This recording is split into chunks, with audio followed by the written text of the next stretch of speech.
wonderful. When you see that, and that's just a little glimpse of the amazing work that was accomplished this year, you really need to give yourselves a round of applause for everything that you're able to get done. You know, yesterday I spent the whole day visiting some of our sites. I spent the day with Senator Holly Mitchell, who's an incredible woman, passionate, and she's also the chair of the Budget Committee. So she is in a position where she can make a lot of decisions about our work and our funding and what we need to do for children in education. And we started our day by going out to Camp Scott and visiting there. And I can never get enough of going out and seeing our children that are in our camps and halls, and the how resilient they are, despite all of the things that they've been through, and to see them engaged in learning with teachers that were unbelievably strong and committed. I was so impressed, and so were our guests. So this visit wasn't just with Senator Mitchell. It actually came about because there were some groups of advocates that were concerned about schools, our camp schools and our halls, and not just ours in Los Angeles, but across the country, looking at, are we doing right by our children who are basically incarcerated? Are we doing the right thing? And she came out because when these advocates were coming to her and saying, you know, when our children aren't getting a quality education, they're not getting the support that they need. We don't have clear transition plans to make sure that when they leave us, they go on to succeed in school, that they don't come back to us again for another crime that they've committed. So she was looking at this, and being the smart senator that she is, she said, well, I hear what you advocacy groups are saying, and before I make any decision on where I want to go from this, I want to go out and I want to see for myself. So she started visiting some sites, and she was up north, and she's been all over the state looking at the different facilities for our camps and our halls. And she actually invited some of the advocates to come along with us to see for themselves what's happening in Los Angeles. So when we went to Camp Scott, I wasn't the only one amazed and impressed and inspired. So was the senator and her staff. So were the advocates that had actually written. It was a youth law center that wrote a study about the juvenile halls and camps and their education. But we started there, and every time I go there, I get really excited because I get to see the girls. And they always are inspiring because they come over, they're excited, they're learning. And when I see them, I always take a couple of them aside and I say, okay, how's it going? You know, what's really happening? And what's the plan? So, you know, where are you at? How many credits do you need to graduate? And what's going to happen after that? What's next? Because it's not going to end here because you're too smart for that. And they all have plans.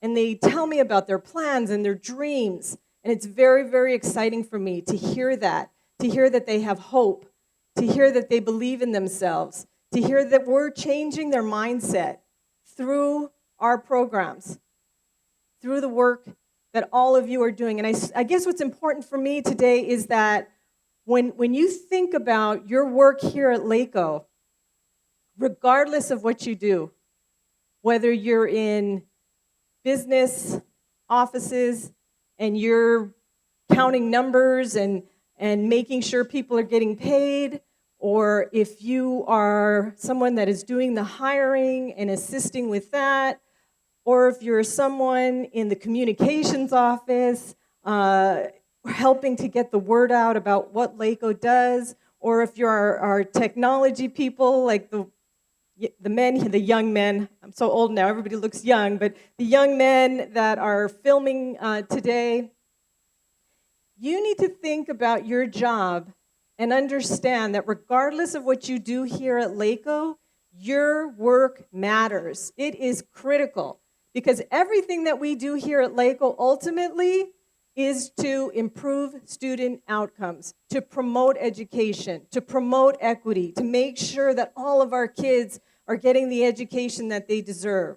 So that's what's so exciting to me when I go out, because I see that every single person in this room, especially you, the leaders, have such a significant role in making sure that our students do well when they come to us. So that site yesterday started at Camp Scott, and then we went over to Challenger, McAuliffe, and we had an opportunity to visit there. And again, it's impressive. Is it perfect? No. When you walk around, you see a few things. Oh, we can improve here, we can improve there. But overall, it's wonderful. It's great work. And it's work that we do with a very challenging population of students. And we do it not only us, but in addition to that, we are in partnership with probation. So we're really the guests on their facility. And a lot of what we do requires the support of probation. So I just wanted to say that for me, that was amazing to go out and to spend the whole day. And then after that, after visiting that site, and I want to thank Principal Cooper, who led us at both sites, who did great work. Let's give Dr. Cooper a hand. After that, so we went from Scott, and then we drove all the way to Lancaster, and we spent time there. And then after Lancaster, we went all the way to Inglewood, to the senator's office, to a site, to debrief, and to meet with other advocates that had concerns. So the great thing about that was when we sat down and we talked about it and listened to the concerns, the senator and the advocates that came with us to the visits had nothing but positive things to say. They were so impressed with the work that's happening in Los Angeles, and they asked if we would be willing to share that model across the state. So for me, that was really exciting, and I want to thank everyone involved. So last year when we had this meeting, I had just started the position, and everything was new to me, and still learning a lot about, what LACOE is and who we serve and what are the things that are most important here. And now a year later, I've had the opportunity to really go out there and visit and learn and talk to a lot of you and to take a closer look at this organization and the things that are working and the things that we can improve upon. And for me, it's been an awesome experience, and I can't thank you enough for so many of you have been very, very supportive and have sent me emails or have stopped me in the hall and have given me feedback, constructive feedback. And I want to tell you all that I appreciate that and that I'm open to that. Because for me, it's important to hear from all of you in terms of the direction that we're taking for the organization and the things that are happening throughout. So I wanted to thank you for that. But let's go back to some of the highlights that we saw that were so amazing. So you saw a whole bunch of different things in the highlights. I want to focus on a couple of them. One is the rollout and the implementation phase of the BEST project. That has been a lot of work. When I first got here, we were talking about it and working on it. And before I got here, years before that, a lot of work went into it. I want to give a shout out to Greg Lindner, who's our chief technology person. Of course, Paul Landry, who's done so much work on this. And when we think about rolling this out, this is huge. This isn't just a small project. This is a project that touches a lot of people, and how that project, how well we do on that is going to have a huge impact because it's supporting 80 districts and some of the community colleges, and it's a really, really important thing. And so again, when we look at any one thing, it involves technology, but it requires a whole bunch of people here in the room to make that successful. And finally, we're in the implementation phase. And as you saw from our board meeting, for those of you who were there, there's still challenges, still making sure that people understand why this is important, what it's all about, what are we trying to do here, who are we supporting? So that's critical. The other thing that I want to say that I'm really proud of is how many of our sites have really been certificated in the RTSA. So when I was out there yesterday and we're talking to the senators, and we get so many visitors that come through our sites because they want to see this model.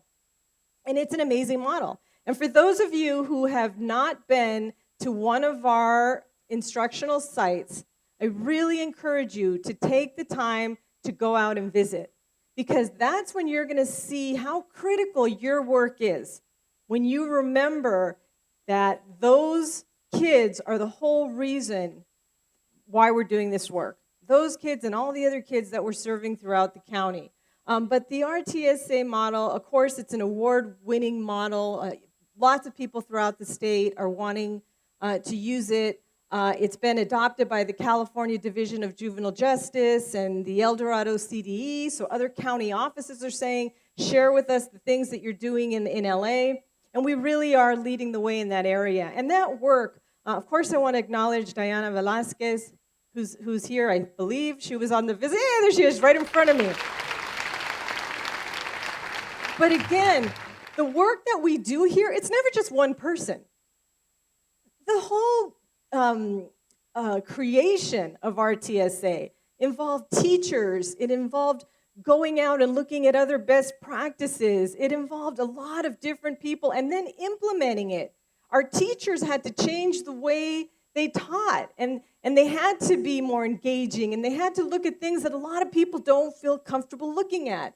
A lot of people don't like that touchy-feely, I have to start thinking about emotion, and I have to start talking to kids about hope, and how do I inspire them, and changing their lesson plans. So a lot of people have done hard work to make that happen, and I just want to say that that's something that I'm also very, very proud of. Another thing is the work that we're doing to support our foster youth. Our foster youth, our students, as you can imagine, who have to be removed from their home because of extreme loss. It could be that they lost their parents. It could be because they've experienced some pretty severe abuse or neglect. And so these are children that are already having a difficult time just surviving the day-to-day. And then we're thinking about how do we make sure that those children get a quality education? How do we support kids who are being pulled out of one home and another home and another home because the placement that they got just wasn't working out? How do we support those children? And I want to acknowledge Dr. Rochelle Tuzard. Is she here in the room?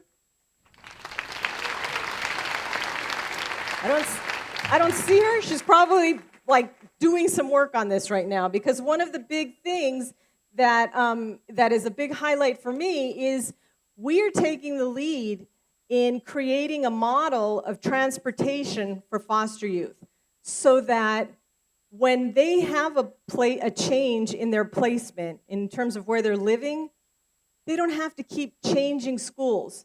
Instead of changing schools, to the extent possible, we're going to offer them transportation so they can stay in their school, so they don't need one more change on top of all the other changes that are taking place in their life. So that's really exciting, and I wanted to just touch upon that. The other thing that I'm really excited about is LACOE. And I don't know how many of you have heard, but our High School of the Arts has been voted as the #1 public high school of the arts in the whole country. So I think that's pretty amazing. Yeah.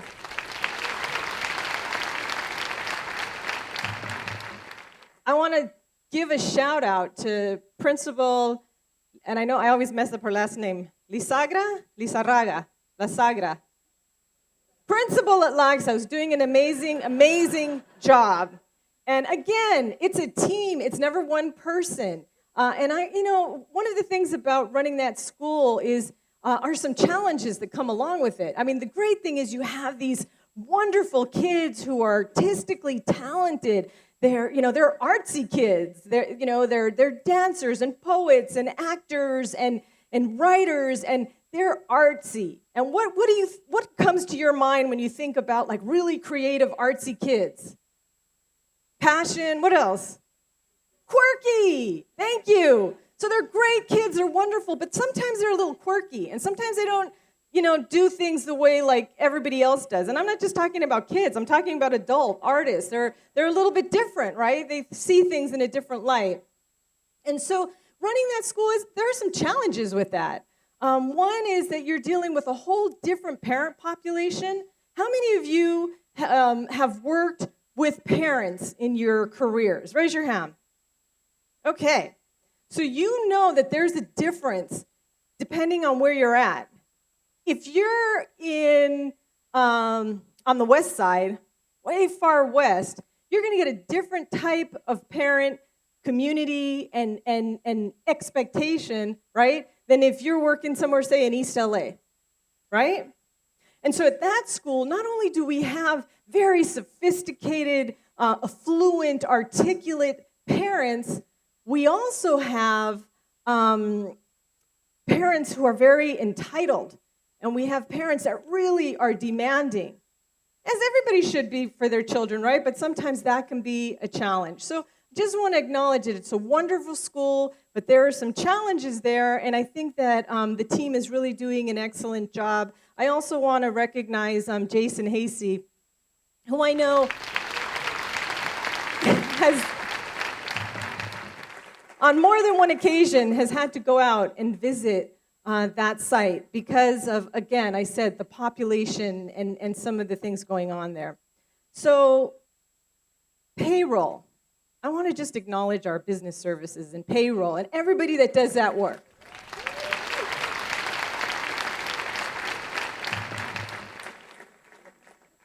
I could not believe it. 117,000 district employees per month? That is huge. The number of checks, more than $6 billion annually they're sending out. 175,000 W-2s? Yes. It's unbelievable. And they're always accurate. They're always on time. You know how I know this? Because what's the number one thing that you hear complaints about when something goes wrong? Paycheck. If somebody doesn't get paid, you better believe that they're writing, calling, complaining, as they should be, right? Because, we need to make sure that that's our livelihood. But those are some pretty amazing things that I'm really proud of, and I think that sometimes people don't realize that. And the team, the work, the effort that it takes to get that done. So someone else that I really want to acknowledge, and she's here, is Pat Smith. So Pat, would you stand up, Pat?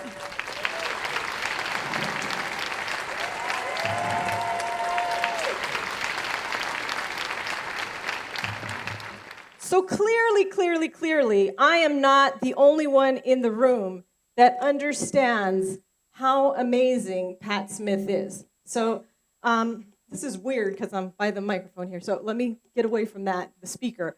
But we had the opportunity as a cabinet to have a retreat for 2 days, to go away, to get to know each other, to understand the work, to really delve deep into the challenges that we are face in this organization, as in any other organization, when you're trying to push things forward, right? So I really appreciated the opportunity to get to know Pat Smith. And I just want to say a few things about her, and I know she's probably really uncomfortable with this, but that's okay. So Pat has been here a really long time, right? That's why everybody in the room knows Pat Smith, because she's held so many different positions. And she started at an entry-level position, and she worked really hard. And she is the example, the epitome of perseverance and overcoming challenges and moving forward despite any obstacles that you have in your life. So Pat has 5 children. She was, going to school, working, doing all of these things, and has always been such a strong, dedicated a person who's committed to LACOE. And when we talked, Pat was saying, it's all about LACOE. This is a large organization that requires every single person to do their job well, because how each person works reflects the whole organization. So Pat is one of those people that I am really, that I admire, because she works hard. She's been here a long time. She's always stepped up. I think this is the third time she's served as the interim chief for business services. It could be easy for someone to just say, I've raised my kids, I've worked for so long, I'm just going to take it easy. But Pat never does that. She works extremely hard. She is an amazing person. So I had to acknowledge her. So please, let's give Pat a hand. Another thing, a few things I want to acknowledge is PBIS, the great work of Cindy Chafee and her team that are teaching us how to have positive environments at our schools. How do we treat children properly? How do we handle discipline in a way that doesn't always have to be punitive?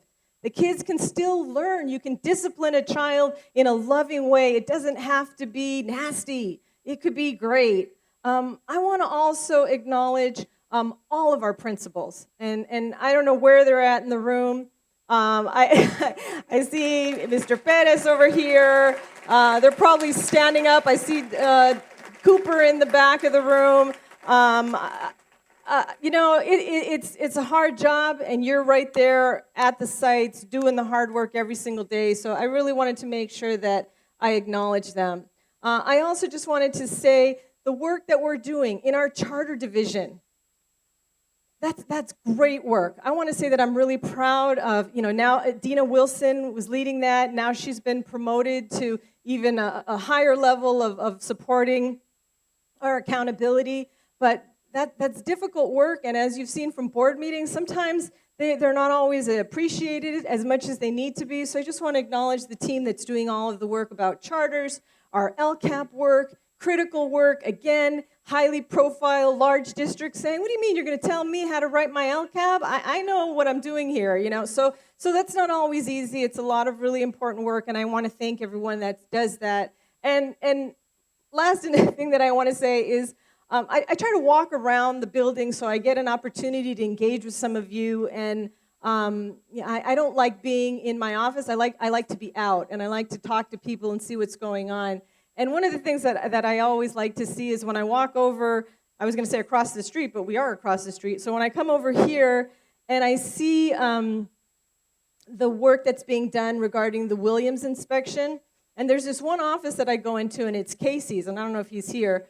But if you go into, there he is, if you go into his office, he's got this huge whiteboard with like I don't know how many schools, and tracking and monitoring and staying on top of it. So I just wanted to say that I really appreciate that. There's so much good work taking place here. So those are some of the highlights in addition to what you've seen in our montage. So great things happening, wonderful, right? But we have some challenges. Like any organization, there are challenges in doing the work and moving forward and making sure that we're making gains and that we're all going in the direction that we want to go into. Some of those challenges are, one, our numbers are declining in terms of the number of kids that we're serving in our camps, in our halls. Those numbers are decreasing significantly. So with any challenge, that's a great thing. Actually, the fact that we're not incarcerating kids and those numbers are coming down, that's wonderful. But that does create a challenge for us because it means that we have to consolidate camps, that we need to look at where we're going to place teachers and administrators. So I just wanted to say that that's a challenge. But out of every challenge, there's always an opportunity, right? So one challenge, for example, is that we have to consolidate our camps. So what are we doing with that? We've been meeting with probation and other departments, and what we're looking at doing is where we close those camps down, let's do something positive and use that facility in a different way. So now we're looking at creating vocational schools that are residential. So for kids that don't have a place to live, our foster kids or kids coming out of the camps or halls or homeless kids, at-risk kids that really need to learn a vocation can go there, learn a trade, have a place to stay, and then get out and be directly connected to a job. So that's something really positive. The other thing that is a challenge is special ed and the takebacks of the districts. Again, why is it a challenge for us? It's a challenge because if the districts decide to take back their programs, it impacts our staffing and people, good people that are doing really hard work, right? So the positive side of that is that it's a good thing. It's a good thing that districts are taking ownership of their students and that there isn't this idea like, oh, the special ed kids, we'll put them over there and LACOE will take care of them, but that they're owning them and that they're looking at how they can take over some of the programs that we've been providing. And I think that's also a positive thing. So all of this declining enrollment for us across the district, it causes some deficit, right? We're losing money, we're losing resources as we have less children. So again, that's a challenge. How do we maintain a healthy budget? How do we prioritize? Where are we gonna put people that are rift because their school or their camp has closed? You know, those are challenges that we need to look at, and those limited resources create challenges for us. We're really lucky because we're doing a lot of partnerships. We're trying to write grants. We have Michelle, who's probably somewhere here as well. I saw her this morning, who's working with all of you to try to bring money in. We also have Pam Gibbs, who's up in Sacramento. Where are you, Pam? I saw you this morning. Here she is, doing great work, advocating, trying to get laws passed, looking out to make sure that we have the proper funding that we need in order to do the work that we can do. So those are really good things. But these challenges are things that, if you want to handle challenges well, you really have to take time to think about what those challenges are, right? To study the problem. Because I think what happens sometimes is everybody's really quick to get to the solution. Oh, we got this challenge, let's just go here. Here's the solution, let's fix it. And sometimes we move too quickly to the solution and we don't spend enough time really thinking about these challenges and involving the people who these challenges or these changes are going to affect, and go to them and talk to them and listen to them and say, okay, these are the situations, how are we going to move forward? So for me, what's really important is a couple of things. One is we have to do a lot of planning. We have to plan, and we have to spend the amount of time that we need to understand the challenges that are before us. So we can't rush through this. The other thing that we have to understand is the culture. The culture here at LACOE. We need to understand it. And the way that we're going to do that, and we've already started doing that, is Dr. Mary Lang. I don't know if she's here this morning, but she's helping us with a culture survey and some focus groups and talking to some of you. How many of you have been interviewed or approached? Okay, so great. So I see some representation across the room. They interviewed me as well. And what we're going to look at is, how do people who work in this organization feel about the organization? Do you feel safe? Do you feel supported? Are you inspired?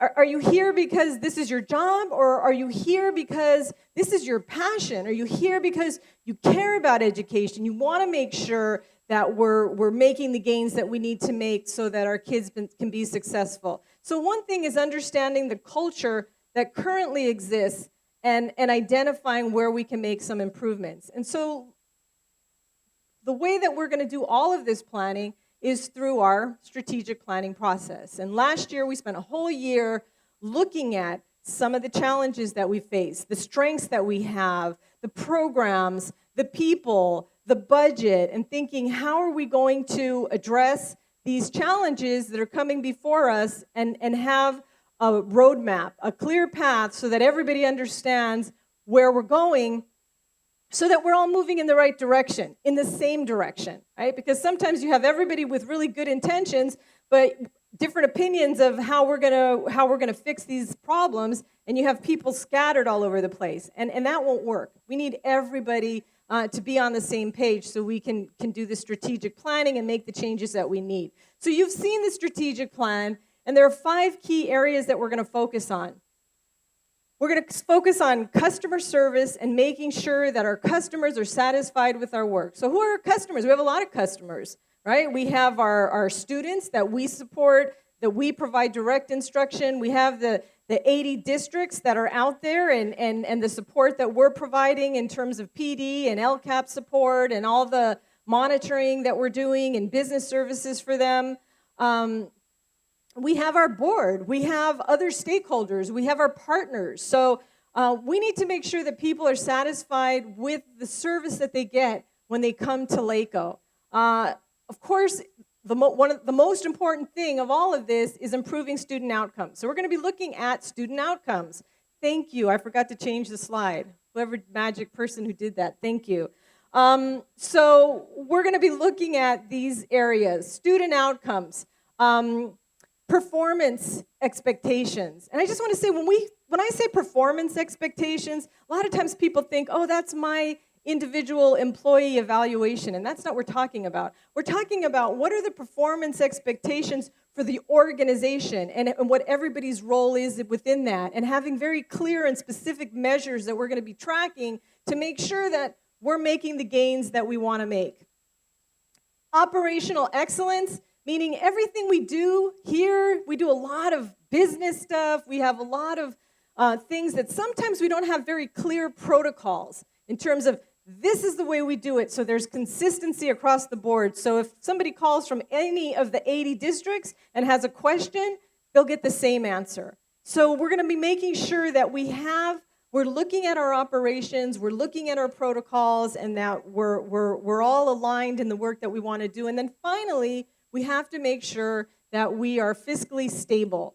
And as you know, we've been in deficit spending for a while, so we need to look at everything that we're spending money on, and is there anywhere that we're spending that we can reduce? You know, and the only way we're going to know if we're doing the right thing is by tracking and monitoring our outcomes. And sometimes people do things because they say, I do that, and I like it, and I've always done it, and I know it's a good thing to do. But my question is, where's the data to support it? Where's the evidence? How do you know that what you've been doing, I know you like doing it, but how do you know that that's actually having an outcome that is making gains? So those are some of the things that we're going to do in terms of strategic planning and making sure that we're all addressing these areas. And what's going to be different, I know you've had strategic plans in the past. I saw the strategic plans, and it was online, and it was a plan, but it didn't have any clear outcomes and measures that were being tracked on a monthly basis to make sure that we are making gains. Because for me, it's all about, we're trusted with this money. We're trusted to provide great services. And if we're not evaluating or measuring our performance, how do we know that we're doing the right thing by people? How do we know that we're spending that money appropriately? So we need to make sure that we're doing that, because at the end of the day, if we don't see the outcomes that we're setting, the goals, and we're not meeting the targets, then it doesn't mean someone's going to come over and slap you on the hand and say, you did a bad job. We're going to say, well, let's look at what we're doing. Maybe what we thought we needed to do to make this change wasn't really the right thing. Maybe we need to try something different. Maybe we need to look a little bit closer about how we rolled something out. So I'm really excited about this, and Dr. Ibarra has taken a real lead in terms of helping us to develop the strategic plan. So I want to acknowledge him. I don't see him, so not sure where he's at, but let's give him a hand.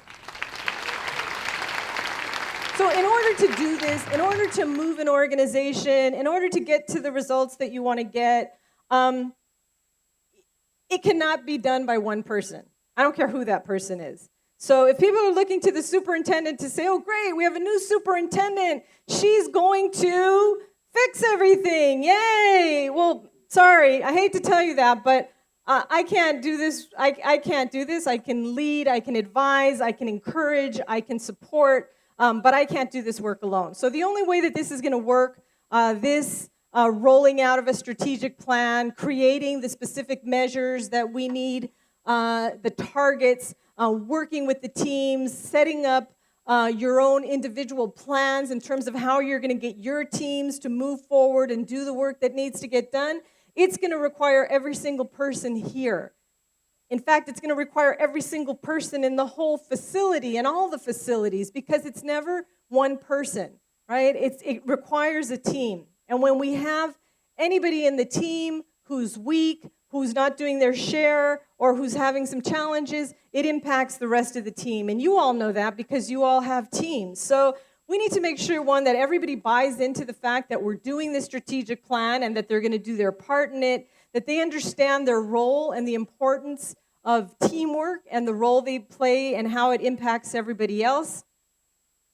But ultimately, bottom line, what we need to make sure happens is that our students are successful. So I don't know how many of you have seen this. I know some of you don't always have the chance to go out and talk to some of our students, but this is one of our students that shared her story. So I'm going to tell you a little bit about her. Her name is Stephanie Valvidia. She's 17 years old, or at the time when this was filmed. She came to one of our sites really struggling, deep into drug addiction. She had no interest in school. She had committed a lot of crimes, a string of burglaries. She was a high school senior who only had 6th grade math skills and was far behind in a lot of different areas. So I want you to hear how she turned her life around and how she felt about the instruction she received, the RTSA framework that was used.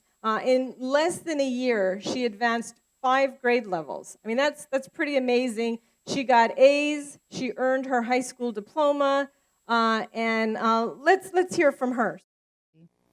RTSA's curriculum changed my feeling towards education. I felt as if I was capable of learning and actually enjoyed it at the same time. I was a high school dropout. My high schools, my outside schools, were in no way of comparison to RTSA. I just love how the themes made me grow educationally, mentally, and socially. I now have 9 months since I left RTSA, and I miss the school. I miss the work, the projects, the school staff, and everything that came with the amazing experience.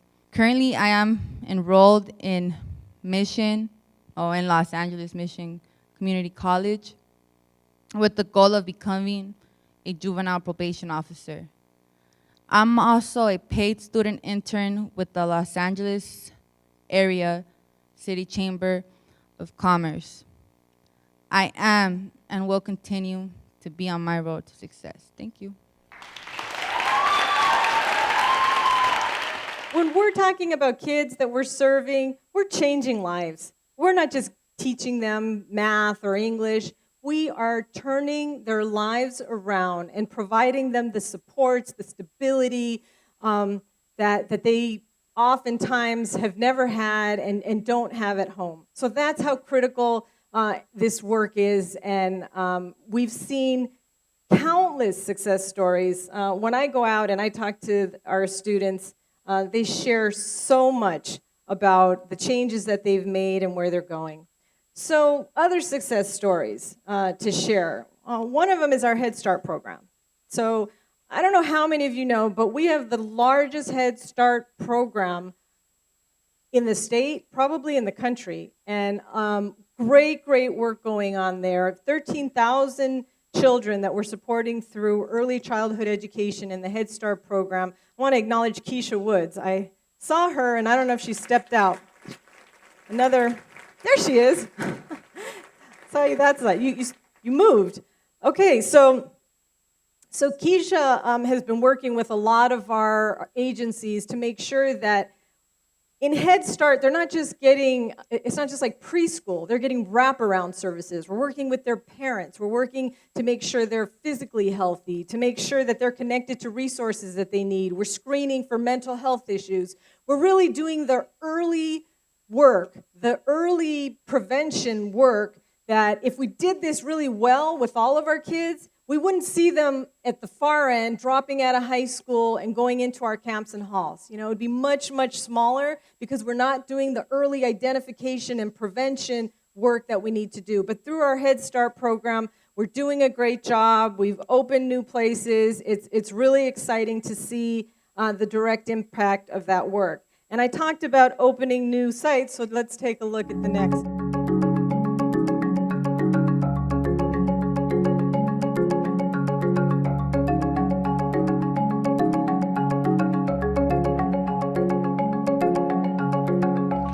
Pretty impressive. So I want to thank all of our people, because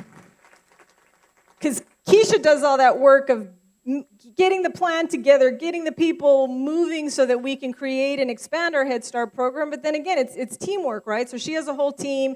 She's working with parents. She's working with everyone. And then we have our facilities. So I really want to acknowledge Gema Estrella. Where's Gema? Gema. So Gema is like so competent and so on top of things. I think of her as like chop, chop, let's go, let's get this done. You know, really checking things out. So we need that. We need people that are on top of things and keeping us in compliance and helping us get to what we want to get done. So let's talk a little bit about the students that we're serving and the other work that we're doing. Special ed. We provide a lot of learning and support for students with disabilities. And as many of you know, this is very, very dear to my heart because I have a child with a severe disability, and I know how difficult it is to have to figure out different ways to accommodate a student, a child. You know, we have to remember we're talking about children, so that they can learn. So we do some really good work with supporting students with disabilities, and not only us providing the direct support, but for all of the PD that we offer to our districts to help them support students with disabilities, the work that we're doing with our pregnant and parenting teens and giving them support and giving district support so that those students are successful, and our adjudicated youth that I talked about early. When you go to our camps and halls, it's disheartening to see young children incarcerated. It's alarming and upsetting to see that I'd say 99% of them are black and brown kids. And so that is really disturbing. But we are really making gains in ensuring that we have a strong program. We're working with probation. We're working with different people to say, let's only incarcerate the kids that absolutely need to be incarcerated. You know, minor offenses, we should treat in a different way. They don't need to be incarcerated, and really making sure that they're getting a quality instruction. And I also want to acknowledge, when I talked about special ed, I wanted to acknowledge Carol Higa, and I'm not sure if she's here in the room today. Carol. So we've gone through a lot of transitions with special ed. It's something that has been, the trend has been moving towards, as I said, districts taking back their students. We've had some changes in staffing, and I just really want to acknowledge Carol for her willingness to always step up to the plate, to take on more responsibilities, to have to answer to questions about issues that she really didn't have a role in creating those issues, but really having to explain and justify where we have some challenges. So I really want to acknowledge Carol and thank you for the hard work. We have so many hard-working, committed people in this organization that do way more than their 8 hours, that are committed and really passionate about getting the job done. So I wanted to be sure that I acknowledged her. Foster youth. So we talked about a little bit about foster youth. And when I think about this, I think education in itself. I came from a large district where I worked 20 years, and I've done a lot of work with at-risk youth, and I'm the chair for the National Dropout Prevention Network, like looking across the whole country about what do we need to do to make sure that kids are staying in school and they're successful. I mean, it's that simple, but it's not. There are so many challenges, and some of the challenges are exactly what I'm talking about, the population of children that we serve.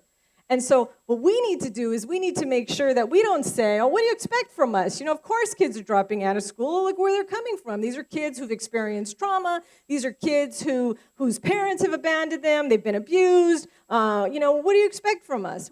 That's not the way it works, folks. What we have to do, and of course, I have a background in social work, and one of the great things I love about social work is the thought of you start where your client is at, right? There's no I want to pick this client because they're really happening and they're successful and I want to be their therapist. No, we start wherever they're at. So whatever we have, whatever comes to us, we need to figure out, okay, how do we do a better job educating children that have challenges, whether it's they're foster youth, they have a language issue, they have a disability, whatever the issue is, we have to figure out what's the best way to get to them and make sure that we're able to educate them and get them the support that they need. So foster youth is one group. As I mentioned, all of the other students that have adversity that they have to overcome. So all of this brings us back to our mission. We have a clear mission. I hope everybody knows what that mission is. And you can say it in your own words, but everybody should know it. And that's my expectation. If I walk over to somebody in the hall and I say, hey, what's LACOE's mission? That in your words, you'll be able to tell me what that mission is. So for me, if I were to say it in my own words, what LACOE is all about is making sure that we are improving educational outcomes for kids and providing service, quality service, through leadership and advocacy. So everybody should know that that's what we're going to do. And our vision is we want to be proud. I mean, I know that nobody wants to work in a place where you say, oh, yeah, I work for that place, and people go, oh, and roll their eyes, oh, you work there. We want to work at a place where people can have pride, where people can feel excited and say, yeah, I work for LACOE, and we're doing some amazing things at LACOE, and we have a culture of excellence in everything that we do. So when somebody comes to any employee and asks for help or asks for service, they're going to be responsive. And that nobody's ever going to say, I don't know, I don't have that information, I can't share that with you, or I don't know, my colleagues won't give me that information, or I don't know. We need to be responsive. We need to, if somebody asks for service, we provide service. If we don't know the answer, we say, you know what, I don't know the answer to that, but I will make sure that I find out or connect you with the appropriate person and make sure that we're changing the perception of others in terms of how they view this organization. And so what's really important is that all of us collectively realize that these changes, these shifts, these improvements that we want to make are everybody's responsibility. Every single employee that works for this organization has a role in making these shifts, in holding themselves accountable, in holding their colleagues accountable, in holding me accountable to making sure that we're moving forward. So we're going to have to really understand that we serve a very important role, and we're serving a very special population of children, and 80 districts that are, struggling with limited resources and all of the challenges that they face out there. They need to be able to come to us and say, LACOE's an organization that I can go to, I can call, I can get support, I can get resources, and it's going to help me in the work that I'm doing every single day. So that's what my expectation is that everybody take responsibility for that we work together as a community, all of us really reflect on what our role is. And my personal belief is that most people, I think 99% of people, want to feel good at work and want to do a good job. So we need to make sure that every employee has a clear understanding of what their role is, what the expectations are, what their priorities should be, so that nobody feels like, my God, they're asking me to do a million things. Like, what are the key things that you're going to look at? What are the critical things that we need to do to support this work? So in closing, I want to add one other thing. And I talked about how we're looking for resources and struggling. I want to talk about Friends of LACOE. So I don't know where they're at. They should have a table. Are they standing in the back, outside? So Friends of LACOE is basically an organization that came together to raise money to support LACOE programs. So I want to thank those of you who have offered to donate through your payroll deductions and contributions, even a small amount. If everybody gave $5 a month, it would make a big difference in terms of the number of employees we have. So I hope that you'll consider doing that and helping in terms of raising additional funding that we have more flexibility to support some of our kids. With that, I just want to say again, thank you. I would like to thank my entire cabinet. And if they would all stand up and be acknowledged.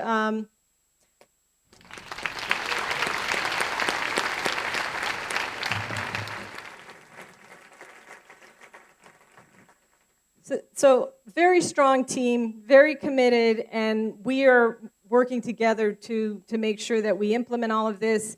I want to thank Frank, who's taken a significant role in making sure we have a great program and our technology is working and everything is structured well. And the team, there was a whole committee that actually worked on doing this, and I'm sure Frank's going to acknowledge them. But what we're going to do now is a different activity because for me what's really important, as I said, is hearing from all of you. So we're talking a lot and we're giving information, but it's important that we hear from you in terms of your thoughts about LACOE as an organization and some important ideas in terms of how we can move forward. So again, I'll be here the whole day with you, but thank you. Thank you for your work. Thank you for your dedication and your commitment and your support. And let's have a great year together.